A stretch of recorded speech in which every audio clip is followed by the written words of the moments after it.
fica na dúvida, a gente precisa ver se aquilo que a gente vai fazer não está ferindo o que determina essa lei aí.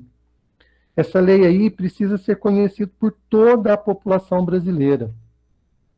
Ela foi promulgada, né, passou a vigorar a partir de 1988, e uma das prerrogativas dela, uma das principais prerrogativas da nossa Constituição, ela determina que nós devemos construir uma sociedade livre, justa e solidária.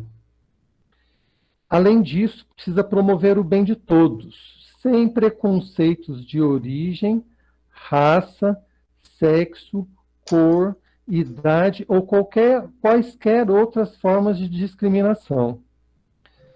Mas, pessoal, essa Constituição, ela foi feita em 88, ela tem 32 anos, e ainda a gente, né, ela é lei, mas isso não quer dizer que essas leis ainda são obedecidas. Às vezes, na matéria de sociologia, né, eu converso com os alunos, né, que a matéria de sociologia ela se tornou lei em 1996, mas ela veio, né, chegou para ser ministrada nas escolas somente em 2010, que, né, todo o Brasil começou a ver o ensino da sociologia. Então, desde que uma lei ela é promulgada, ela entra em vigor, até ela ser acolhida por todos, isso aí gasta muito tempo. E o nosso país, a gente tem o seguinte aí, embora ele determine a igualdade, não é o que a gente verifica na prática ainda. Olha só o que a gente tem aqui. Nós temos, na população brasileira, a maioria predominante predomina a população negra. Agora, a população negra é 56% e os não negros são 43%. A diferença de rendimento médio entre o negro e não negro, ela varia de cada região do nosso país. Olha só o estado de São Paulo. É grande a diferença entre o salário do negro para o não negro. Então, isso aí isso já demonstra para a gente que a Constituição, nós estamos agindo de uma maneira que está em desacordo com a Constituição brasileira. E aí eu chamo vocês para prestar atenção nisso aqui também. Olha só, a população ocupada com curso superior. Olha a população negra, como que ela diminui. Ela diminui, se você for ver, com toda a população negra que está trabalhando. Curso superior. Agora, esse aqui, 31%, é o pessoal que fez um curso superior e está exercendo a profissão dentro daquilo que estudou. Diminui ainda essa população. Esse aqui é a população negra que possui um curso superior, mas não significa que ele ganhe o seu sustento em cima daquilo para qual ele se preparou. Então, vocês estão vendo aí, nós, no transcorrer desses dias que nós vamos trabalhar, nós vamos trazer mais situações que denuncia essa diferença que existe no nosso país. O Brasil ainda é um país bastante desigual. Agora, o que a gente pode fazer para poder obedecer, fazer o que a lei determina? Eu fico pensando o que vocês poderiam estar imaginando para poder superar isso aí. Uma das coisas que o Estado brasileiro fez, não foi, foi que o Estado brasileiro fez, foi através das escolas. Em 1996, foi criada um conjunto de leis no nosso país para poder viabilizar isso que a lei está determinando. Então, nas disciplinas na área de humanas, isso não é especificamente da sociologia, nem da filosofia, é da história, é da geografia também, é, né, uma das competências que o aluno precisa desenvolver é isso aí, é construir uma reflexão crítica a respeito da origem da concepção de raça e grupo étnico, aprender o significado do fenômeno social do racismo e o modelo de racismo brasileiro. Agora, é o seguinte, a nossa cultura, né, nós fomos ensinados e nós ensinamos, nós agimos de acordo com o que a nossa cultura nos coloca. Então, tem muitas coisas que a gente vê que a gente pensa ser natural. Se eu aprendi assim e eu vou agir dessa maneira. E não. Né? Nós, na escola, nós vamos passar por um processo de estranhar, né? Questionar essa realidade que a gente vive, porque a realidade que a gente vive, vocês viram, ela demonstra que ali na prática existe uma desigualdade muito grande ainda. E para a gente poder superar essa desigualdade, a gente tem que olhar, né, com estranhamento aquilo que nos acontece no dia a dia. Seja né, lá dentro da sala de aula, seja lá na maneira de se comportar com a família, seja na maneira de se comportar na rua, todas essas maneiras, né, de comportamento, às vezes, ajuda a reforçar ainda mais essa situação de desigualdade. Então, nós, né, estamos desenvolvendo esse trabalho para poder desconstruir essa cultura que foi, né, no qual a gente aprendeu a viver. Então, essa é uma das habilidades. Agora é o seguinte, nós da área de humanas, nós trabalhamos isso aí, mas nós não trabalhamos sozinhos. Nós temos lá na diretoria de ensino, elas nos chamam os professores da área de humanas para trabalhar né, em diversos projetos para a gente levar para os alunos para poder desconstruir essa desigualdade que a gente vive no nosso país.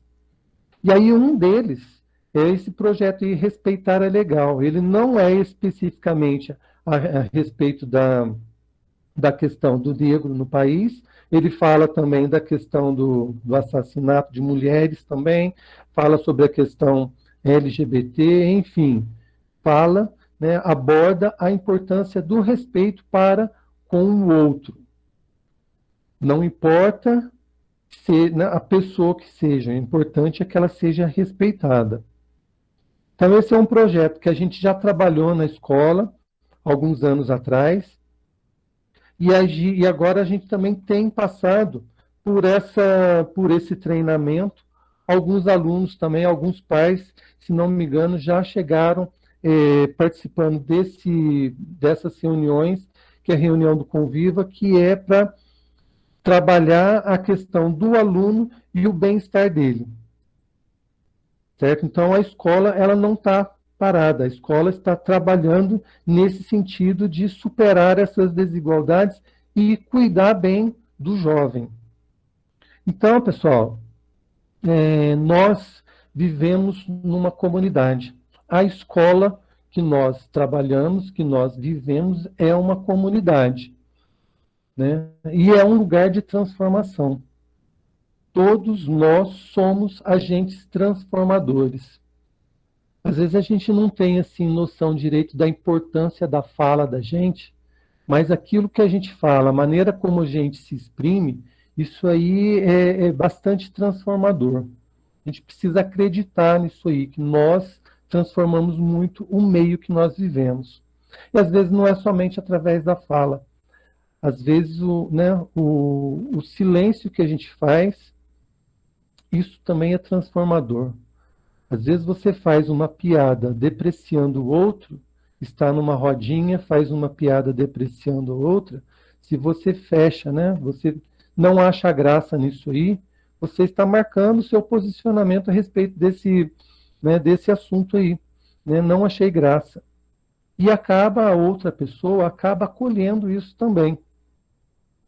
Então, lá dentro da nossa comunidade, da comunidade escolar, nós temos esses, né, esses participantes aí, né, que é o diretor, o coordenador, os alunos, os pais de alunos também fazem parte dessa comunidade, funcionários, professores, todos nós somos agentes transformadores. Agora, a gente também tem os professores interlocutores. Professores interlocutores são os professores que estão promovendo esses eventos de conscientização, né? Trabalhar essa questão de erradicar a desigualdade no nosso país não é responsabilidade única, exclusiva de nós, professores interlocutores, né? Nós temos aí a professora Márcia, nós temos a professora Andréia, que são de outras áreas, e elas também carregam essa responsabilidade com elas de trabalhar, assim como todos vocês, né, todos nós aqui, né, adotar medidas, posturas, para poder erradicar com essa diferença que existe no nosso país. Então, esse momento que a gente está vivendo agora, é o momento que a gente está compartilhando com vocês todos essa determinação que, né, que está lá na Constituição brasileira.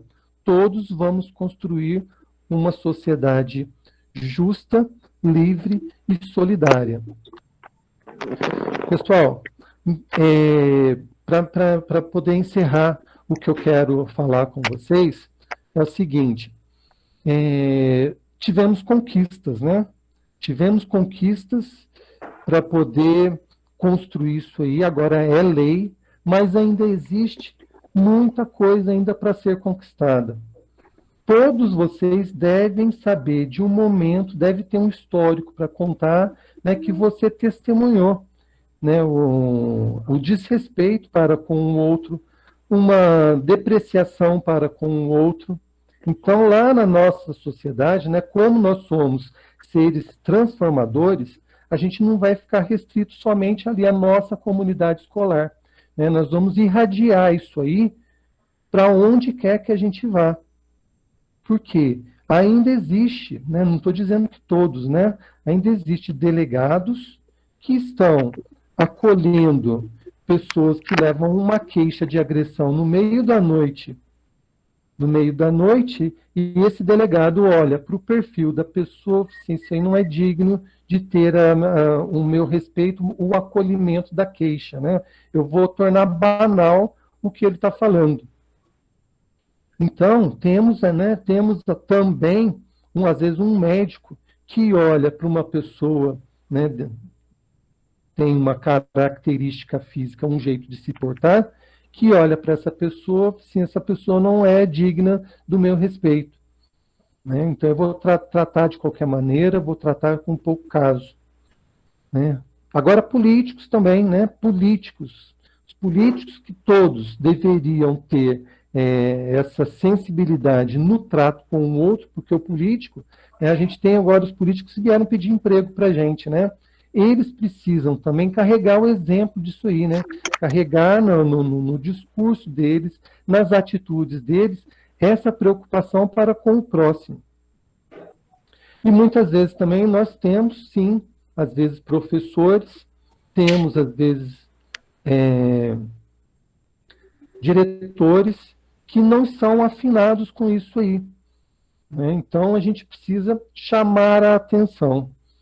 E uma coisa que eu sempre peço para vocês, né? A gente transforma o mundo, pessoal, sempre com aquele tom de voz sereno, né? Quando você chega falando com segurança, com equilíbrio, você consegue ser bastante eficaz na sua transformação. Às vezes você tem ali uma pessoa, se eu estou com medo de falar, porque eu sou um aluno e ele é o professor, né? Mas se você fala com jeito, né, você está trazendo, a gente traz para a gente uma autoridade que faz com que o outro nos respeite, né, que leve em consideração o que a gente fala. O que eu queria comentar com vocês era isso aí. Deixa eu ver se faltou mais alguma coisa aqui. Era principalmente isso aí. Nossa sociedade ela ainda não está pronta, ela precisa urgentemente de todos, porque todos nós somos seres transformadores. E aí eu passo a palavra para as minhas colegas agora, pessoal.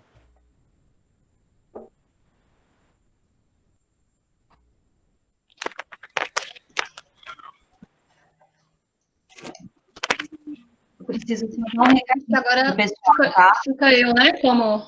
Opa. Isso, eu só preciso dar um recadinho para o pessoal, que o link para a presença, ele vai ser enviado 15 minutinhos antes do horário final, tá bom? Quando faltar 10, 15 minutinhos, eu vou liberar o link, e aí é só clicar nesse link e preencher o formulário com a presença, tá?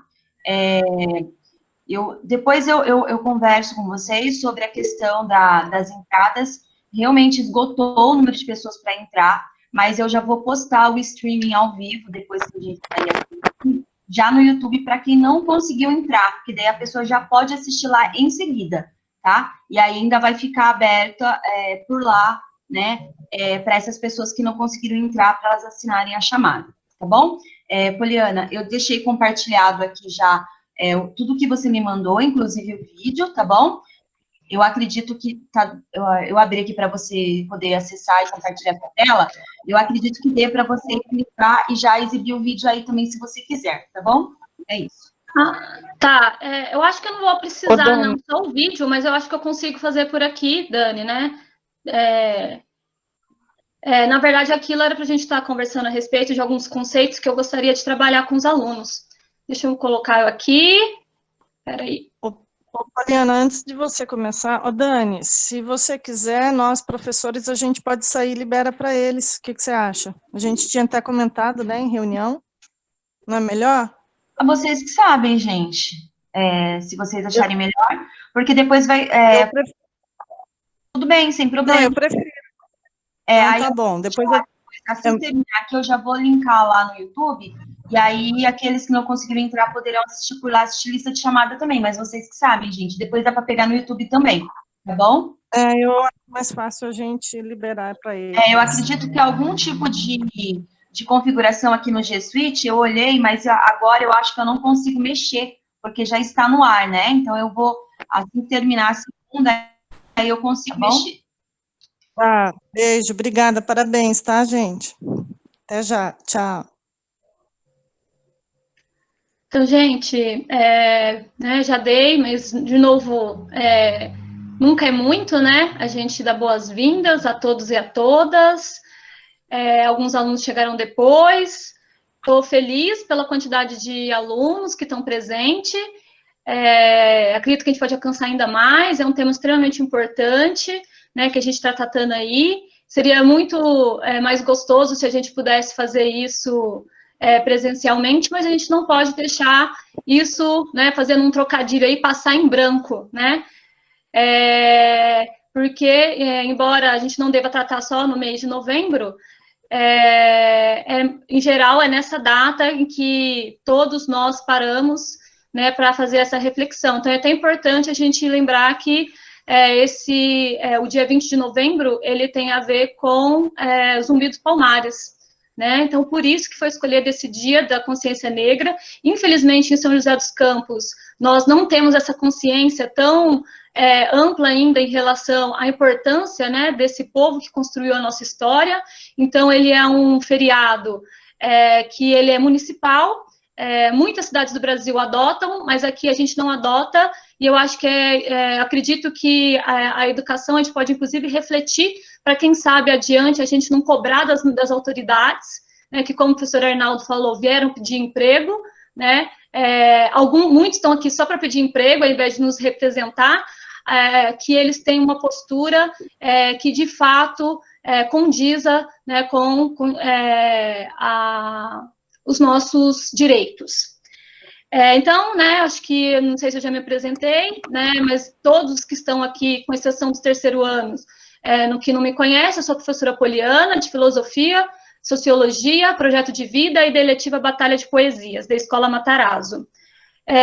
Eu, junto ao professor Arnaldo, fomos nomeados como professores interlocutores da questão étnico-racial.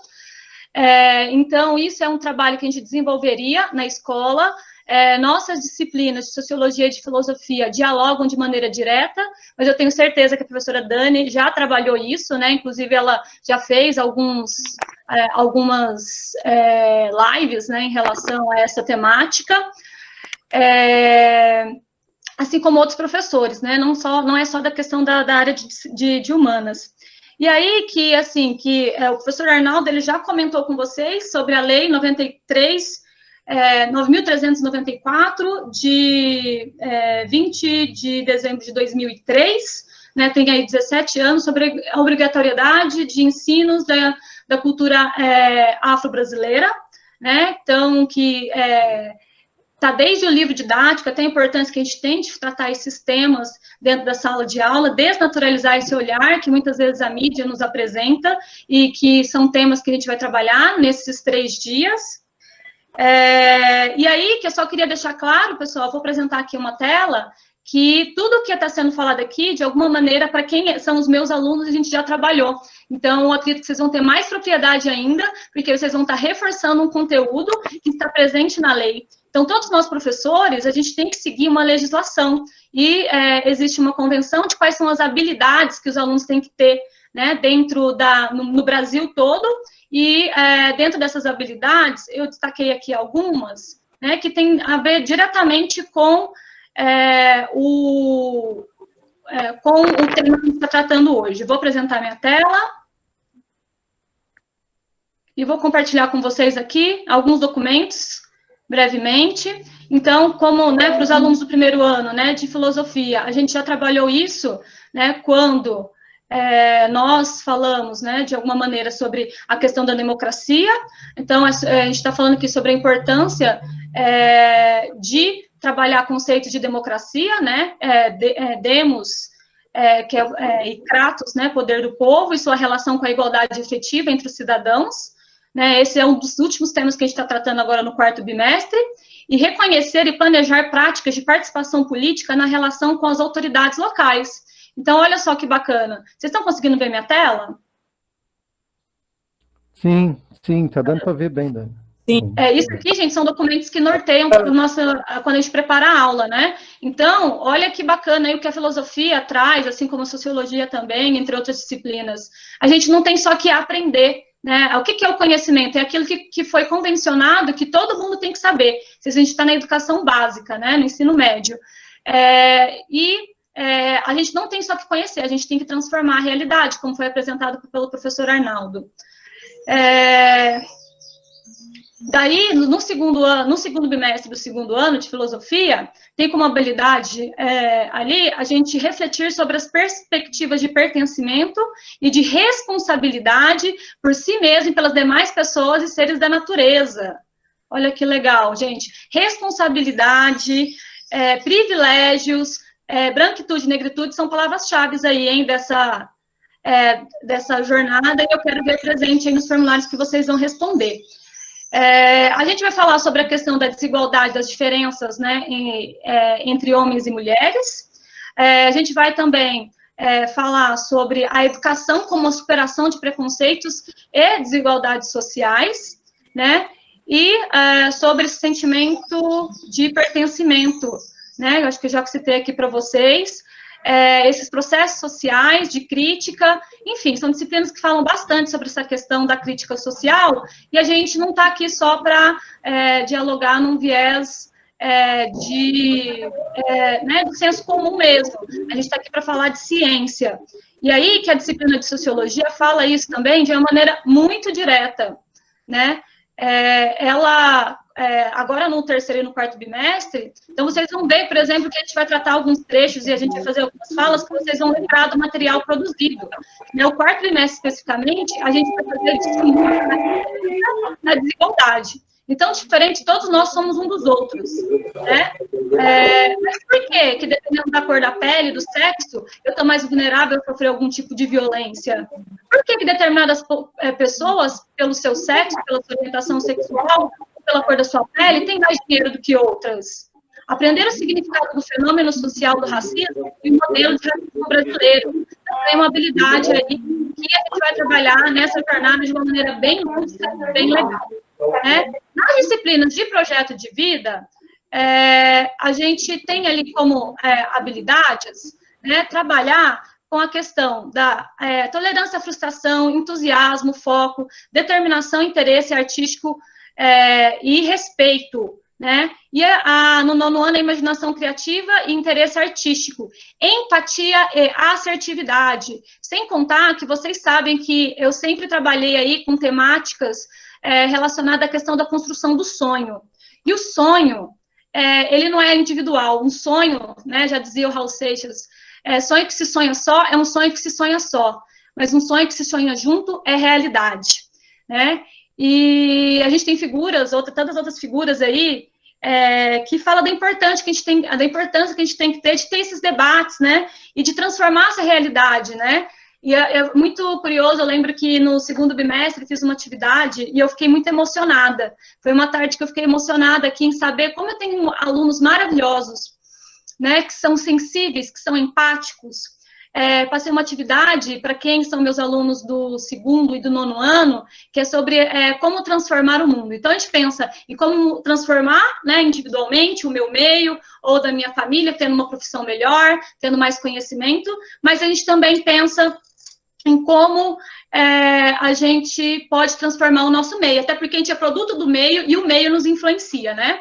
E aí que eu coloquei uma atividade, né, para vocês lá, que falava de um arquiteto que falava sobre como transformar o mundo, né, e ele vai falar de uma dinâmica, e eu pedi para que vocês falassem de coisas, de quando vocês eram crianças, que incomodavam vocês, né, e, então, é tão legal, né, quando a gente trabalha com essa questão da afetividade,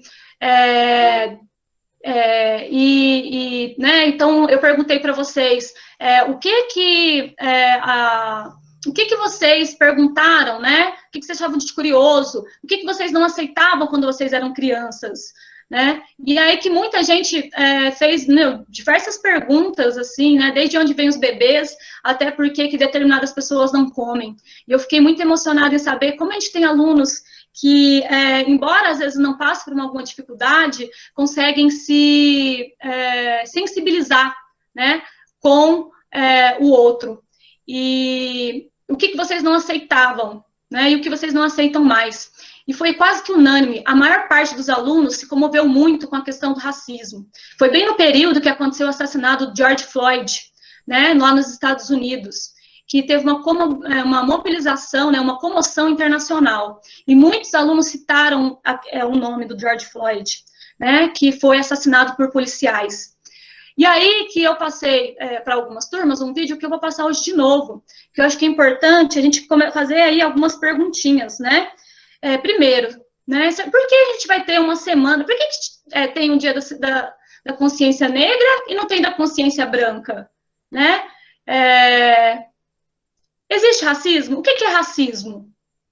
Né? Então, vocês já pararam para se pensar, para se perguntar, né? De onde que vem? Será que as crianças nascem racistas? Ou elas são ensinadas a ser racistas?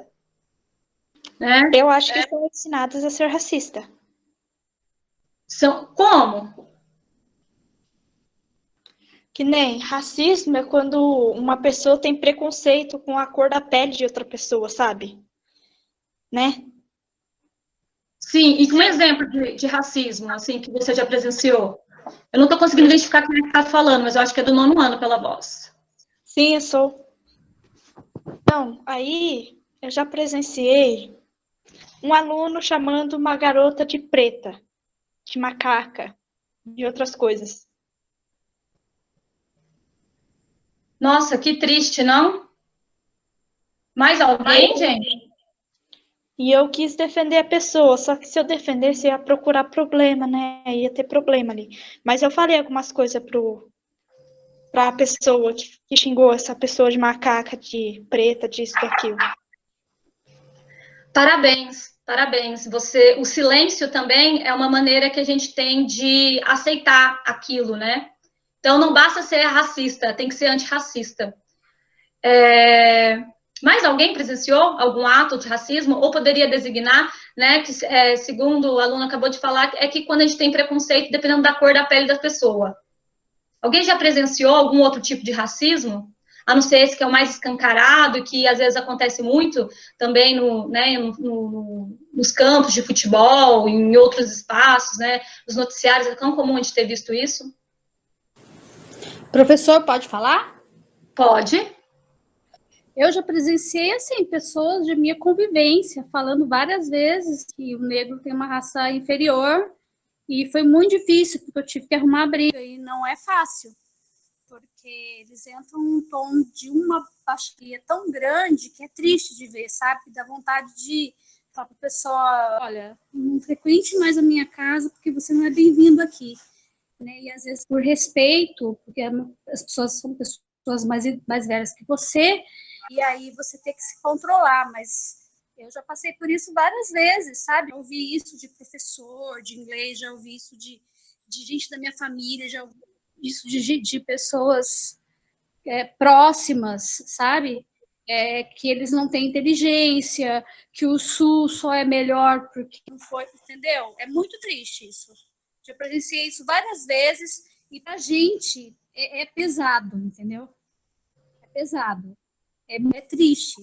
Saber que ainda, na época que nós estamos, ter que ouvir essas coisas que não tem nexo nenhum, sabe? O puro é racismo puro. Aí você vê a quantidade de pessoas racistas que convivem do seu lado e você nem sabia que tinha esse nível. É isso. O racismo hoje ele é passível, né? A Constituição, que é o documento que o professor Arnaldo mostrou para a gente, ele é passível de prisão, né? Então, isso que vocês presenciaram, vocês, inclusive, também é passível de que as pessoas sejam punidas, né? Inclusive presas. Mas será que o racismo é só isso, né? É só chamar o outro, é só externalizar, né? Porque isso é um tipo de discriminação. Existem vários tipos de racismo que são sutis, e existem racismos, e esse racismo, como a aluna apresentou aqui pra gente, ninguém nasce, as pessoas tornam-se racistas. Então, eu trouxe um vídeo para a gente refletir um pouquinho como é que a gente é ensinado a ser racista. Poliana, só um momentinho, só para avisar que são 14, faltou 10 para as 3, ainda está faltando mais uma parte. Aí, após o seu vídeo, a gente vai encerrar essa parte para a parte final, e eu já vou liberar a chamada, tá bom? O vídeo tem 5 minutos, e eu acho que 1 minuto eu consigo encerrar. Tudo bem? É que a gente começou quase 15 minutos depois. Sim, a gente vai acabar indo um pouquinho depois mesmo do horário, só para avisar, porque logo depois a gente tem a apresentação na sequência, mas que é em outra sala, só para avisar. Tá, perdão. Rapidinho.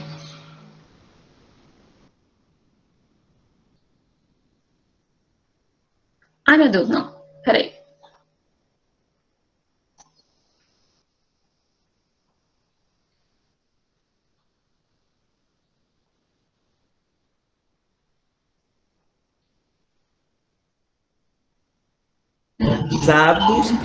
Mas trabalhávamos. Tá escutando o som? A partir daí somos vistos como preguiçosos, que não gostamos de trabalhar, vadios.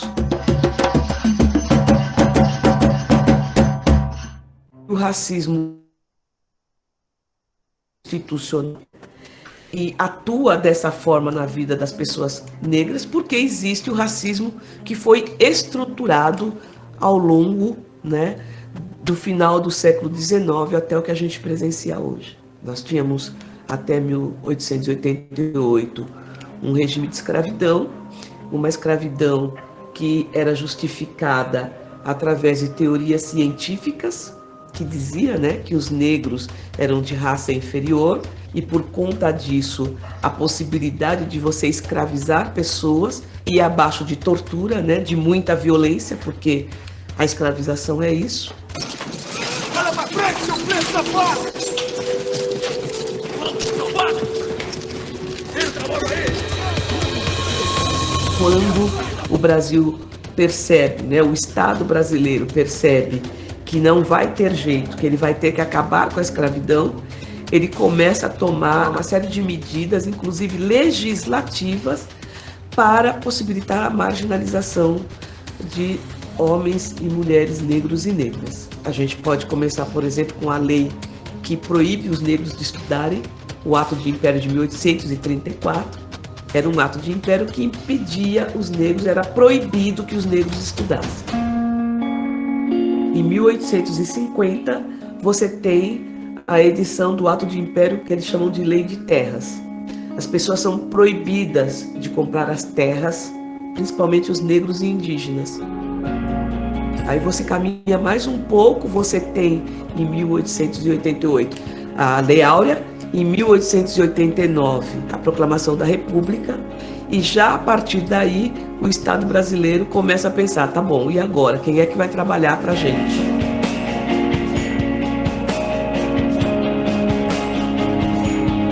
Os seres humanos é uma espécie só. Ele pode ter nascido na Mongólia, ele pode ser do Polo Norte, do Japão, dos Estados Unidos ou da América Latina. O coração é o mesmo, o fígado é o mesmo. A única diferença que existe é a diferença externa. Não come da mesma comida, não sofre das mesmas doenças, boca assim, não precisa dos mesmos remédios. Quando a gente sua, não sua o corpo, tal qual um branco boca, hein? A partir daí somos vistos como preguiçosos, que não gostamos de trabalhar, vadios. As mulheres são vistas como prostitutas, como hipersexualizadas, né? Macumbeiras. Então, já pensando nisso, eles já começam a trazer os europeus, principalmente alemães e italianos, para substituir a mão de obra escrava. Muitos desses europeus vêm para o Brasil já recebendo um pedaço de terra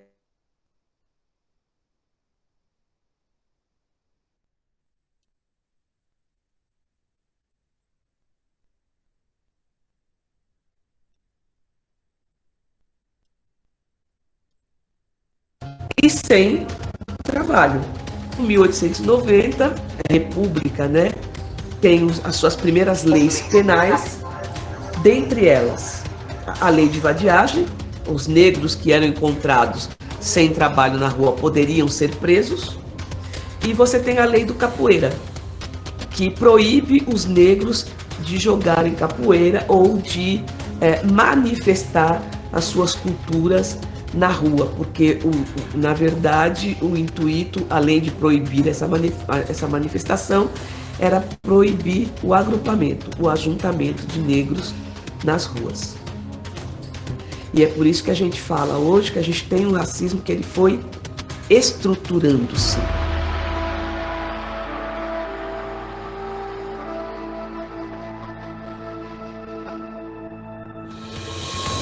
É preciso, inclusive, que se veja o trabalho que o Ministério Público de Pernambuco fez sobre racismo institucional, mostrando como o nosso poder de polícia sempre foi voltado para a manutenção do status quo de quem segue os mandamentos da cartilha europeia. Branco, cristão, macho. Que há uma justificativa, há um processo ideológico por trás de ter as prisões brasileiras abarrotadas de negros, de ter uma maioria de pobres no país negros. Esse é um projeto filosófico do próprio grupo comandante.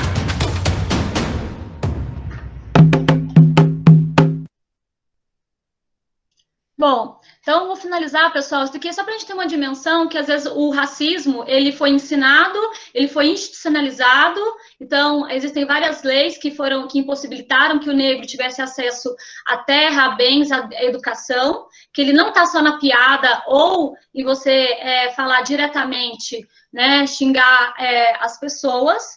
E assim, na verdade eu tenho um convite, né? O meu convite nessa jornada é que a gente pensar o que é ser negro, pensar o que é ser negro no Brasil, pensar o que é branquitude, pensar o que é privilégio e pensar o que é responsabilidade. Privilégio, né, a etimologia da palavra vem de priva, né, de privado, lei privada. Então, quando só alguns têm acesso à educação, à saúde, à moradia. Responsabilidade vem da etimologia respondere, que é responder pelas suas próprias ações. Então, o que eu, enquanto uma pessoa que tento não ter atitudes racistas, ou que reconheço que tem atitudes racistas, posso fazer para transformar essa realidade? Bom, às 19 horas eu encontro vocês novamente, mas assim, daqui a pouco a gente vai ter uma palestra com a Mel, tá? Eu vou encerrando por aqui, agradeço a presença de todos e de todas, de verdade mesmo, foi muito legal, e vamos continuar aí a nossa jornada.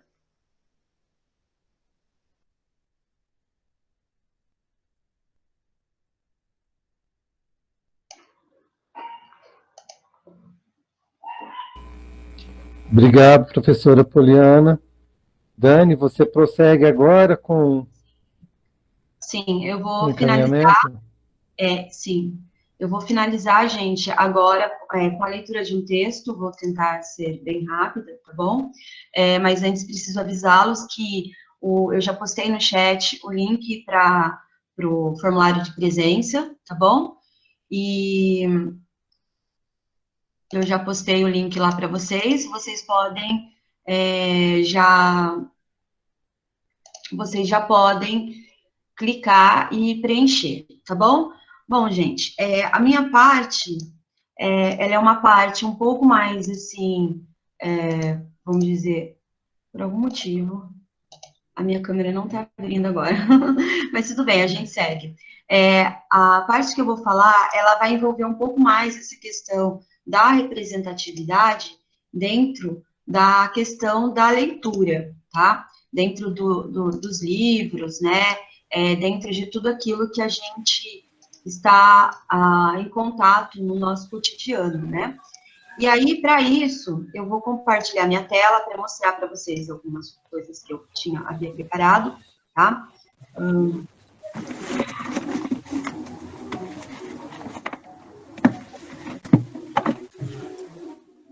agora. Ok, só um momentinho.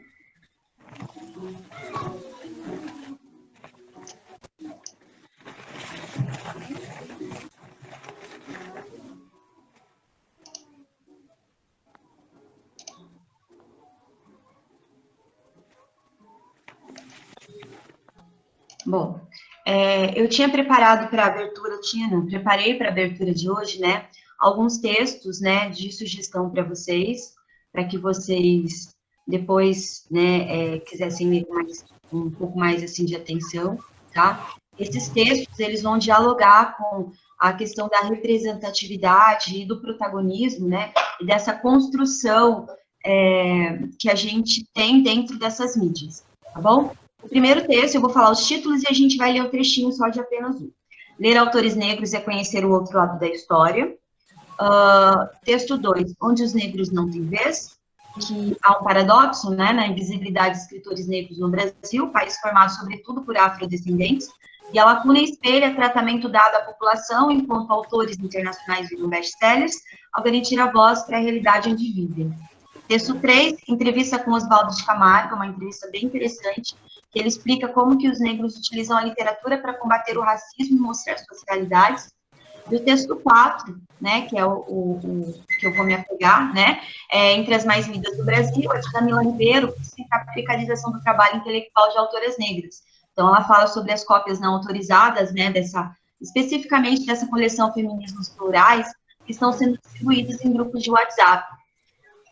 Bom, e aí eu selecionei aqui para vocês, está dentro do anexo dessa apresentação de hoje, e os alunos, inclusive, que entraram depois, eu consegui, enquanto falávamos, ir adicionando o e-mail de vocês, e eu acredito que vocês tenham recebido esses links que nós anexamos aí hoje, tá bom? Bom, onde buscar referências, eu coloquei aqui, né, para reforçar essa fala, né, da questão de onde buscar esses textos, esses conhecimentos sobre esses autores.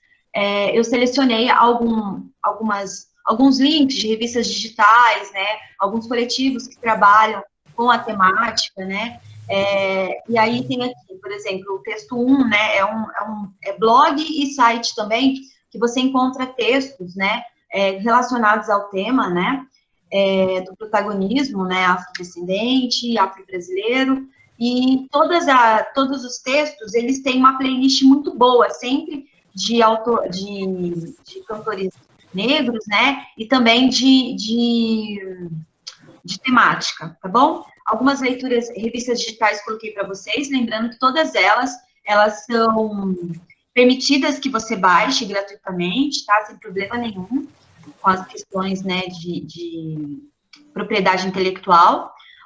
Coloquei aqui para vocês a revista, deixa eu aumentar um pouquinho mais, Afirmativa, né? É um veículo de multimídia, de mídia negra. Deixa eu só observar aqui que tem algumas pessoas querendo entrar. Bom, de mídia negra, né? E aí eles vão trabalhar alguns elementos muito interessantes dentro dessa revista. Eu não vou comentar sobre todos, mas eu vou aqui mostrar para vocês, tá? Todos eles, todos não, né? A maioria eu coloquei algumas descriçõezinhas que estavam no site. Eu acho que hoje também, nessa abertura, é um bom momento para a gente também ter, não adianta só o acesso, né? É onde buscar também, a gente começar a buscar essas informações e fazer com que essas leituras façam parte do nosso dia a dia, tá bom? Revista Revista Motos, Literatura Negra Alemã, que é um site, o Git, né, ele vai falar sobre isso, o site, né, Git, que é voltado para a literatura, eles têm uma parte lá que só fala sobre essa questão. Alguns blogs, a revista 451 é muito boa, revista Bárbaras, né, que é uma revista experimental, né, desse projeto, vinculada à pró-reitoria lá da Universidade Federal do Cariri.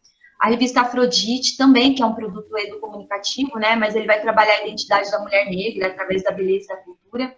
Revista Periferias, né, que é a última que eu deixo aí como dica para vocês. Deixa eu voltar para cá agora. Eu comi comidinha. Parabéns, Davi. Eu comi macarrão. Parabéns. Vamos lá. Aqui. Você quer trocar o vídeo? Sim. Tá. Bom, gente, então, para esse diálogo, né, onde que esse diálogo nos leva, né? Não deixa no chão. Eu acho que é só para... Eu vou jogar fora. O professor Arnaldo falou, né?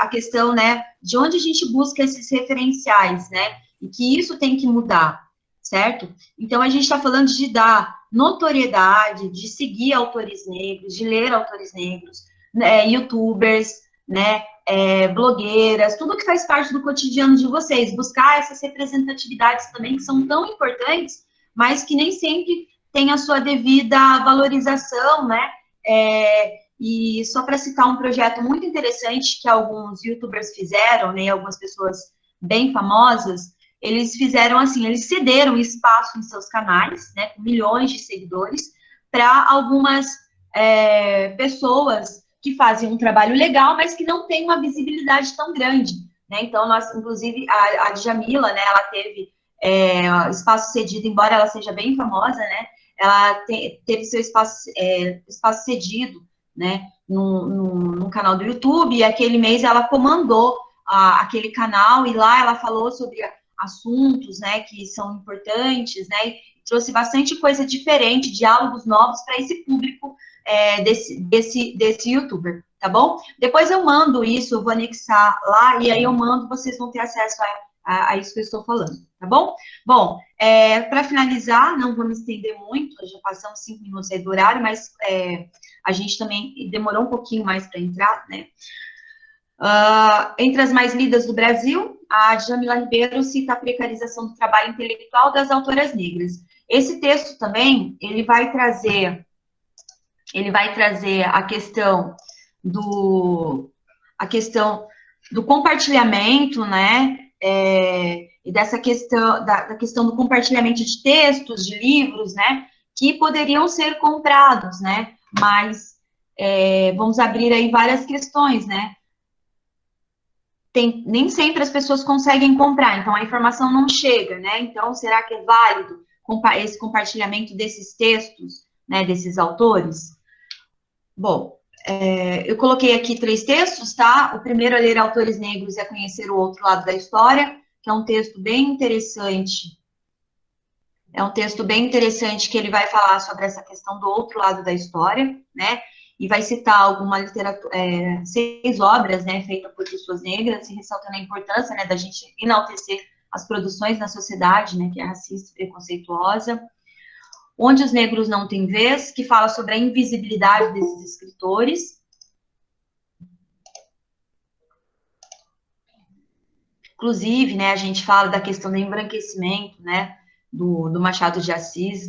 Vocês já devem ter visto por aí várias fotos dele, em que fotos e ilustrações em que ele é retratado como uma pessoa branca, mas ele não é. Então tem uma série de grupos, né, inclusive de pesquisadores de universidade, tentando resgatar e não deixar haver esse apagamento, né, da memória, não da memória dele, porque ele é bem importante e bem famoso, mas a questão das características físicas do autor que foram sido embranquecidas. Isso é ruim, porque tira, né, aí a questão da visibilidade desse autor, né, que é um dos autores mais importantes da literatura em português, né, no mundo, né, ele é um dos 5 autores mais importantes, mas a imagem dele era associada como se ele fosse branco. Isso é ruim no sentido da questão da invisibilidade, né? Ao invés de fortalecermos a imagem, a gente enfraquece a imagem. Bom, gente, aqui tem o Oswaldo de Camargo, perdão. Ele vai explicar, né, como utilizar a literatura para combater o racismo, mostrar as socialidades. Não citei, né, a Carolina Maria de Jesus, mas eu tenho trabalhado com ela, com os textos dela desde o começo, tá? Bom, eu gostaria de ler só esse texto, então, do Óbvios, pegar alguns pedacinhos aqui, né, em que ele vai mostrar alguns autores, né, e aqui eu vou ler para vocês, ó. O pernambucano Joaquim Nabuco não se sentia confortável quando classificava o maior nome da literatura brasileira como negro ou mulato. Considerava pejorativo Machado de Assis, contudo, não só tinha características afrodescendentes, como era filho de ex-escravos e viveu parte da vida no regime escravocrata. Ainda assim, a grandiosidade da obra o alçou a um patamar inimaginável para a época. Mais de um século depois, a negritude permanece associada à falta de chance na sociedade e, por conseguinte, na literatura. Segundo pesquisa conduzida no ano passado, né, pelo sociólogo Carlos Costa Ribeiro, do Instituto de Estudos Sociais e Políticos da UERJ, quanto mais escura a cor da pele, menos renda, menos educação, menos oportunidades, que é esse debate que a gente abre hoje, né? Em contraponto ao cenário nacional, novos autores de origem africana de países como Zimbábue, né, Serra Leoa, Nigéria, Etiópia, ganham espaços generosos nos mercados editoriais do mundo, em especial dos Estados Unidos. São, em média, jovens, habitam grandes cidades e falam e escrevem em inglês, tá? Inclusive, o Ismael Bea, ele escreveu a história do menino soldado, né? Então, ele vai narrar, né, num texto autobiográfico, né, a experiência dele, né, como menino, né, nessa guerra civil, né, e como que ele sobreviveu a essa guerra. Vários dos temas escolhidos para a produção ficcional são duros, de foro íntimo, como bullying, exploração sexual dentro de casa, como no caso da Safir, né, a autora do Preciosa, inclusive tem um filme que é baseado na obra. Em outros momentos ganha nuances mais visíveis em qualquer ambiente, como a desigualdade entre gêneros, né, na Alice Walker, com A Cor Púrpura, best-seller adaptado em filmes homônimos. A abertura do mercado, sobretudo no caso dos mais jovens, é um fenômeno com força própria, impulsionado por organizações internacionais, como o African Writers Trust, cujo objetivo é colaborar para escritores de origem africana acontecerem no mercado. O grupo é liderado pelo Elon, né, Abney, nigeriano, radicado nos Estados Unidos, autor do best-seller Oil on Water, sobre a exploração predatória do petróleo, né? Então, não vou me exceder muito, né, porque a gente já passou um pouquinho, tá? Mas eu vou só falar agora aqui desse trechinho que ele fala da publicação de autores negros, né? Então, aqui no Brasil, gente, a publicação se dá apenas por editoras com baixo alcance e sem muita repercussão. Então, no livro Literatura Brasileira Contemporânea, Um Território Contestado, a doutora em letras e professora da Universidade de Brasília, a Regina, define o perfil do escritor médio brasileiro, né? Quem é o escritor médio brasileiro? Ele é homem, ele é branco, ele é de classe média, morador do Rio de Janeiro ou de São Paulo, professora jornalista. Em 15 anos, ela analisou 258 romances nacionais publicados por 3 grandes grupos editoriais e apontou essa prevalência de 93,9% de autores brancos, de 1990 a 2004. Ampliada a pesquisa para alcançar obras editadas até 2014, o número subiu para 97,5%, quanto aos personagens negros são quase sempre marginais, tá? Bom, eu vou voltar aqui para a gente poder encerrar. Deixa eu voltar aqui, parar de compartilhar. Enquanto eu vou falando, eu vou abrir o chat, tá? Se alguém quiser fazer alguma pergunta, que a gente faz aí uns 5 minutinhos finais de pergunta, tá bom? Vocês podem postar aí perguntas. Vocês podem postar perguntas que quiserem fazer para os professores. Dani, você está vendo aí que tem a Mel está com a mão levantada, mas 2 alunos também levantaram as mãos? Tá, a gente já vai... eu vou abrir espaço para eles falarem, tá bom? Bom, gente, então é isso. Eu acho que é muito importante a gente pensar, né, no que a gente está consumindo, né, tanto em filmes quanto em livros. Essa fala eu vou falar com vocês na mesa redonda que a gente vai ter sobre cinema, né, e o protagonismo, tá? Essa questão da marginalização, ela existe, né? Citando recentemente, né, a cultura pop, né? Mas o Big Brother, né? Eu acho que todo mundo estava em isolamento, assistiu, né? Mesmo eu sendo um pouco avessa a Big Brother, eu acabei assistindo, e lá a gente viu essas questões de representatividade e protagonismo sendo debatidas, né, pelo Babu, né, tá bom, Mel, pelo Babu, né, pela própria ganhadora do Big Brother, né. Então eu acho que os espaços estão sendo abertos, os diálogos também são importantes serem debatidos, sim, né, principalmente no quesito da marginalização, porque a questão da representatividade, ela é importante, mas ela também tem que ser positiva e trazer bons parâmetros para a gente, que a gente vê muito por aí, tanto nos livros, quanto nos filmes, nas séries, a gente muitas vezes não vê o personagem como protagonista, né? A gente não consegue se identificar com ele, porque não é dado esse papel a ele, né? Ele sempre está sendo ali marginalizado, papéis secundários, né? Isso vem mudando. Não vou me estender muito, porque a gente vai ter esse bate-papo aí amanhã, né? Quem gosta de cinema, quem gosta de literatura, né? Eu acho que é uma boa palestra para vocês participarem, tá? Eu vou dar uma olhada aqui no chat agora, ver as perguntas, vou fazendo a leitura e os professores vão respondendo aí, tá bom? Bom, sim, João Lucas, quem assistir as 3 palestras de hoje tem que preencher o formulário 3 vezes. Tem, João?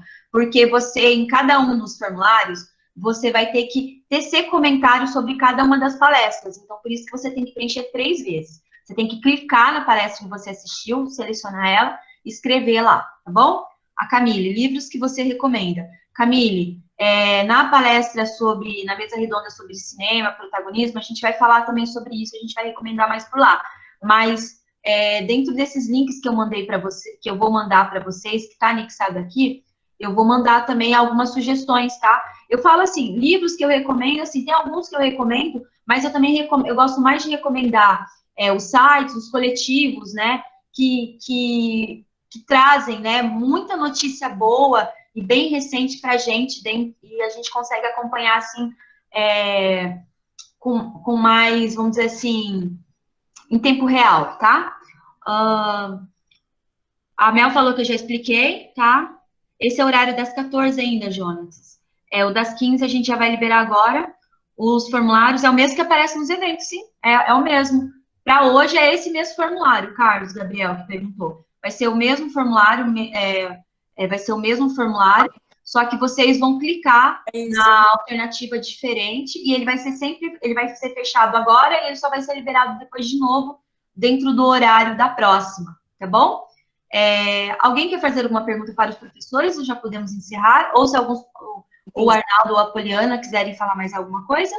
Não achou o formulário? Eu reposto aqui para você, Mel. Não, Dani, eu estou ansioso para ver a próxima apresentação aí. Também estou. Protagonismo juvenil, um tema que eu interesso demais, feminismo.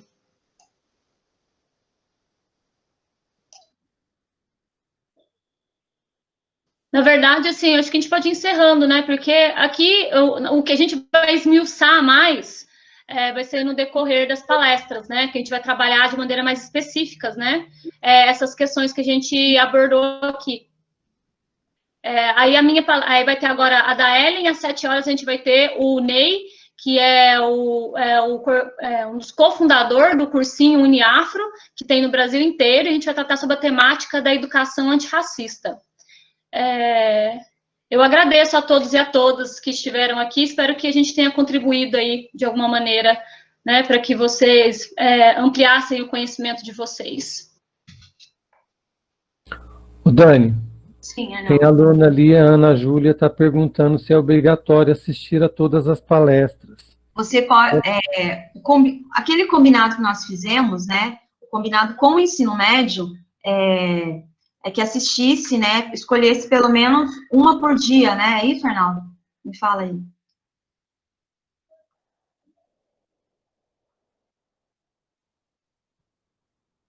Então, gente, na verdade, assim, ó, a ideia é que vocês possam assistir todas aquelas que vocês gostaram, tá? Então, eu gostei desse tema, quero assistir ele. Você pode assistir, tá? Dentro do horário que você tem disponível aí. Mas tem os combinados que nós fizemos lá em relação à questão das notas, que tem um número X de atividades que vocês devem participar, tá bom? Então, a gente reposta depois de novo esse combinado, tá bom?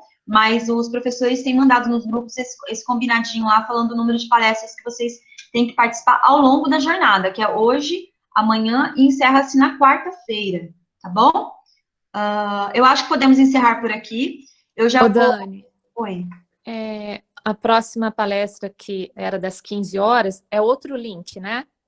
É outro link, eu já vou pegar ele aqui. É que alguns alunos já estão lá no outro link perguntando se a palestra não ia começar, porque eu acho que eles não entraram nessa primeira parte da apresentação, entendeu? Sim. Então, quem está aqui precisa entrar no outro link também. Sim, é que como eles, provavelmente, eles já estavam, porque os terceiros anos eu conseguia anexar todos os alunos, né? Anexar pela lista de e-mail, né? Então, eu acho que alguns alunos conseguiram participar, alguns alunos conseguiram já acessar, tá? Mas eu vou já jogar o link aqui para vocês agora, a gente pode sair dessa e já ir para a próxima, tá bom? Ó, esse é o link da próxima. Quem puder entrar, quem não puder, né, já participou de uma hoje, né? Vai na da noite, né, que vai ser bem legal, ou participa da amanhã, tá bom, gente? Dani, é legal falar que para a nota 5 tem que participar de todas, né? Para aqueles alunos que estão